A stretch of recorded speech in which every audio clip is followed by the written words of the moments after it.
Hello Rahul, আসলে ঈদ তো চলে গেল, ঈদের পরে আসলে গান বাজনা না হলে কি আসলে জমজমাট হয় নাকি? আচ্ছা তাহলে তুমি ওই বক্সের দোকানে ফোন দাও, কালকে 3-4টে বক্স মাইক টাইক দিয়ে নিয়ে আসার চেষ্টা করো, ঠিক আছে? আচ্ছা আমি এদিক দেখতেছি কি হয়। আচ্ছা ঠিক আছে। আচ্ছা তাইলে আমি দোকানে যাচ্ছি, দোকানে যাই বক্স টক্সের ব্যবস্থা করতেছি, ঠিক আছে?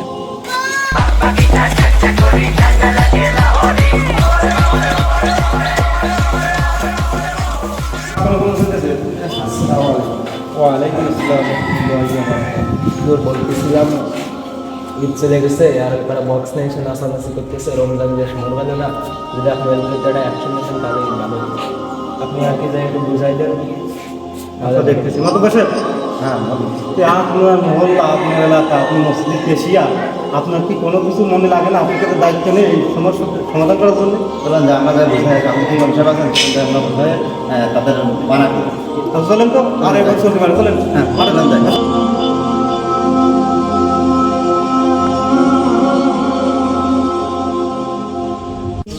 বাবাজি তোমাদের গান বাজনা ভালো তৈরি করে মহাপবিত্র দিন, যে দিনটা আমাদের সবাইকে পাপ কোন সব কিছু মোচন করে আমাদের পাপ হয়ে নিষ্পাপ হয়ে ঈদের মাঠ থেকে আমরা একে অপরের ভাই ভাই একে যে সম্মিলিত করে দেওয়ার কথা, না, আমরা আমরা তো- সেই দিনেই পাপ করতেছি।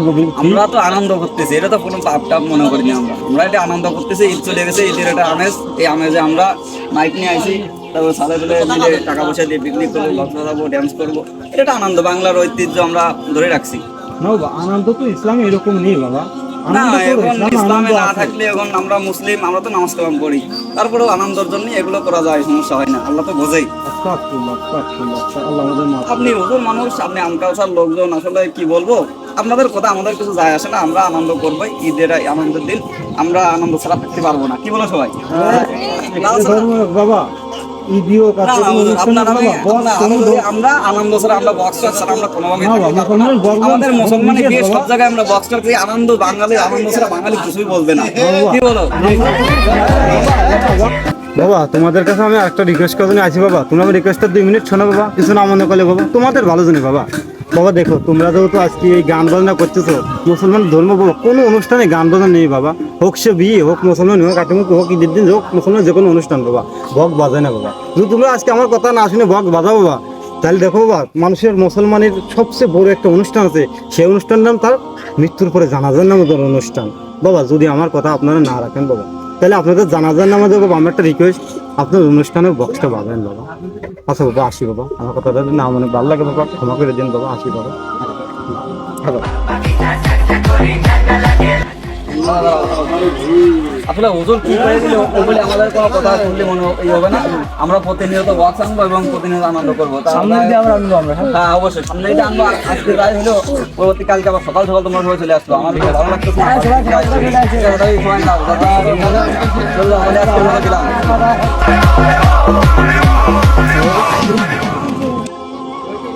আর আমার ভিতর খুবই অসম্পূর্ণ করছে।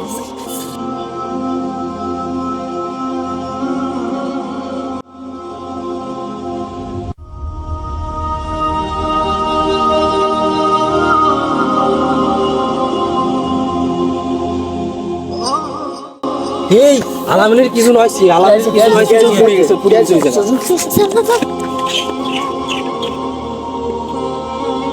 তোর বেছে নেই, তোর বেছে নেই, তোর আমরা ঘুরে দেখি। চলো। আসসালামু আলাইকুম হুজুর। ওই যে আলামিন আছে না, আলামিন, আমরা পিকনিক করতেছিলাম, ওই সময় বাড়ি যাওয়ার পথেও মারা গেছে। তো চলেন একটু দেখে আসি। আল্লাহ চলো, তোমাদের কত করে বললাম তোমরা এই গান বাজনা করি না। আসলে হুজুর এগুলো পুরো আমাদের ঠিক হয় না। তোমাদের পাপের ফল তোমাদের নিতে হবে, এরকটা তো আসলে সমস্যার সমাধান আছে। আচ্ছা তোমরা এক কাজ করো, তোমরা লাশ নিয়ে মসজিদের সামনে চলে আসো, ঠিক আছে? ওখানে জনগণ নামাজ কমপ্লিট করো। ঠিক আছে। আচ্ছা আমি আসি তাহলে, তোমাদের কাজ করার সাথে চলে আসো।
পক্ষ থেকে যদি কেউ কিছু বলার থাকে বলুন, রোদের মধ্যে দেখা যাবে।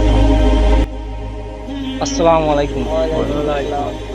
আসলে আমরা একসাথে বেরোতাম, অনেক পাপ কাজ করেছি, আমরা ভালো কাজ করি নাই কোনো সময়। সব সময় ডিজে গান টান শুনে বেড়াইছি, অনেক নাচানাচি করে বেড়াইছি। আসলে কি বলবো, আমার আর কিছু বলার নাই। আসলে সে এখন মারা গেল, আমাদের থেকে চলে গেল, আমাদেরও একদিন চলে যেতে হবে। তাই আমরা তওবা করে নেব যে আমরা আর যাতে এরকম খারাপ কাজ বাস না করে বেড়াই। হুজুর আপনি কিছু বলেন, আমি আর কিছু বলবো না।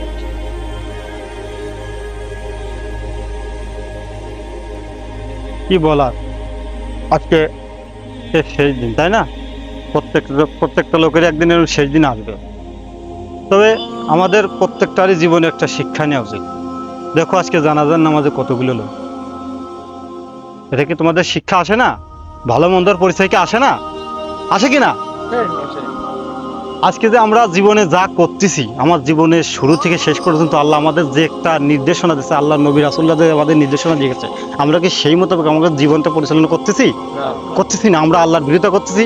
আল্লাহ নবীর অনুসরণ বাদ দিয়ে আমরা কাফের, মুশরিক, নাস্তিক, বেদিন, ইহুদি, খ্রিস্টান এদের অনুসরণ করতেছি। যেমন তোমাদের কি বলবো, ঈদের দিন, ঈদের পরের দিনে তোমরা বক্স বাজাচ্ছ, ডিজে বাজাচ্ছ। মুসলমানের কালচার তো ডিজে বক্স না। আর ডিজে বক্স বাজে তো মুসলমানের প্রমাণ তোমরা কি করে দাও? আজকে কই তোমার এই জানাজার নামাজের অনুষ্ঠান তো বড় অনুষ্ঠান, তোমরা তোমাদের অনুষ্ঠানে ডিজে বাজাইলে, পারিবারিক অনুষ্ঠান ডিজে বাজাইলে, সুন্নতে খাতনা ডিজে বাজাইলে, বিয়েতে ডিজে বাজাইলে। কেন? ওটা মুসলমানের বাড়ি অনুষ্ঠান, এই জানাজার নামাজটা মুসলমানের অনুষ্ঠান না? এইটাই তো একটা মানুষের সবচেয়ে বড় অনুষ্ঠান। তাহলে এই অনুষ্ঠানে কি একটা বক্স বাজানো উচিত ছিল না তোমাদের? আসি কেন জানাজার নামাজ? কেন আজকে আল্লাহ নবীর তরিকায় বিসমিল্লাহ ইয়া আলা মিল্লাতি রাসূলুল্লাহ বলে কবর দিতে হবে? এ কি আল্লাহ নবীর অনুসরণ ছিল কোনোদিন?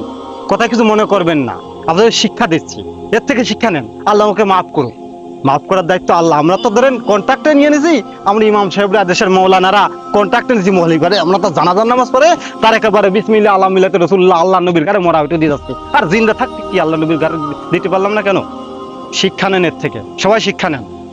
এরপরে আমি আপনাদেরকে বলতে চাই, এরপরে যদি কোনো ব্যক্তি ডিজে বক্স কোনো মুসলমানের বাড়িতে বাজান, যে কোনো অনুষ্ঠানে, তাদের জানাজার নামাজও আমি সবই না অনুরোধ করে দেয় না আপনাদের, ইমাম বাদ দিয়ে জানাজার নামাজ করুন, বক্স বাজিয়ে জানাজার নামাজ করবেন।